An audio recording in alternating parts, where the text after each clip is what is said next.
Halo teman-teman, assalamualaikum warahmatullahi wabarakatuh. Kembali lagi dengan Syifa di video learning journal, penulisan artikel dan juga berita. Video kali ini Syifa mau membahas tentang presentasi kelompok 1 yang kemarin kebetulan pertama kali tampil, ya, dimoderatori oleh Ahmad Fauji. Terus pematerinya adalah Yumna, Sekar Mayang, Dean, Sri Eva dan juga Olivia. Nah teman-teman, kemarin kelompok 1 itu menjelaskan tentang fungsi, ciri-ciri, dan jenis-jenis berita dan artikel, sama seperti yang dijelaskan oleh Bapak Adi di pertemuan kedua minggu kemarin teman-teman.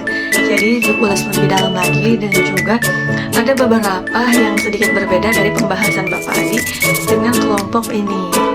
Oke, kita mulai aja. Pertama itu tentang apa sih berita. Nah, teman-teman pasti udah tahu ya, berita itu adalah suatu informasi yang mana sudah terjadi ataupun sedang terjadi, disampaikan oleh media cetak, oleh televisi, radio, maupun dari mulut ke mulut. Lanjut ke ciri-ciri berita, yaitu pertama ada aktual, benar-benar lagi sedang hangat dibicarakan. Terus faktual, benar-benar terjadi. Terus juga menarik, ya tentu menarik perhatian masyarakat ya teman-teman. Yang terakhir bahasanya baku dan juga komunikatif, sederhana. Jadi itulah berita ya, ciri-cirinya. Oke teman-teman, lanjut nih ke jenis-jenis berita seperti yang kemarin dijelaskan Bapak Adi. Hanya ini lebih lengkap lagi ya. Ada straight news, ada opinion news, ada dev news, ada investigation news, sampai terakhir feature news. Untuk lebih detailnya ya teman-teman boleh searching dan juga boleh melihat video aku di sebelumnya ya. Oke lanjut teman-teman, untuk fungsi berita tidak aku jelaskan karena sudah dijelaskan di video sebelumnya. Lanjut ke struktur berita yang belum dijelaskan, yaitu yang pertama ada headline, itu sebagai judul berita. Nah selanjutnya berita itu seperti anggota tubuh, ada kepala yaitu lead sebagai kepala berita. Selanjutnya ada tubuh berita, namanya body news. Selanjutnya ada ekor yang terakhir yaitu tail news.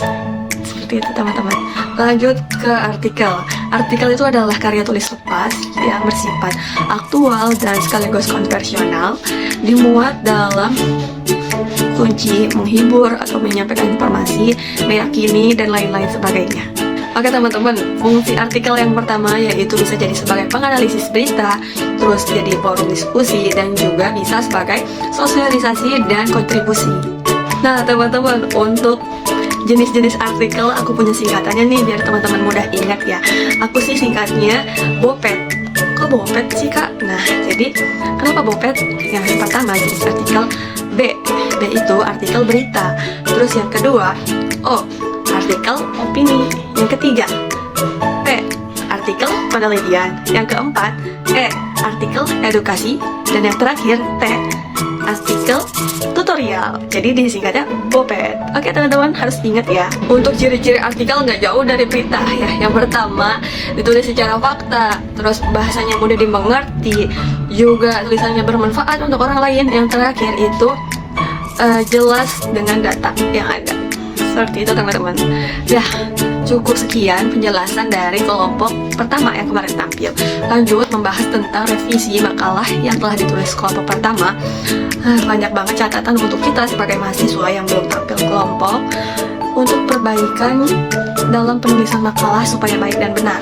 Ya, pertama Bapak Adi mengingatkan tentang latar belakang itu harus sesuai dengan permasalahan yang ada dalam judul yang kita bahas. Selanjutnya itu untuk pertanyaan di rumusan masalah itu tidak boleh tidak jauh dari judul yang telah ditentukan. Selanjutnya untuk margin, seperti subtema itu harus lebih ke dalam lagi, jadi nggak rata dengan kepala ataupun bagian penjelasan yang di awal. Jadi kalau untuk subtema itu lebih ke dalam lagi ya teman-teman. Ya, yang terakhir itu kita harus menggunakan Mendeley untuk lebih mempermudah membuat daftar pustaka. Dan juga jangan lupa setiap kali opini ataupun kata-kata yang kita cantumkan dalam dalam makalah itu harus berdasarkan penulis dari mana, buku apa. Jadi harus jelas sumbernya ya teman-teman. Ya mungkin hanya itu aja yang dapat Syifa sampaikan di video kali ini. Kurang lebihnya mohon maaf. Selamat bertemu lagi di video berikutnya. Pas banget sekarang awal Ramadan. Saya pribadi mohon maaf jika mempunyai salah atau kata yang tidak berkenan di hati. Mohon maaf ya teman-teman. Selamat menunaikan ibadah puasa 1445 Hijriah. See you next time. Wassalamualaikum warahmatullahi wabarakatuh.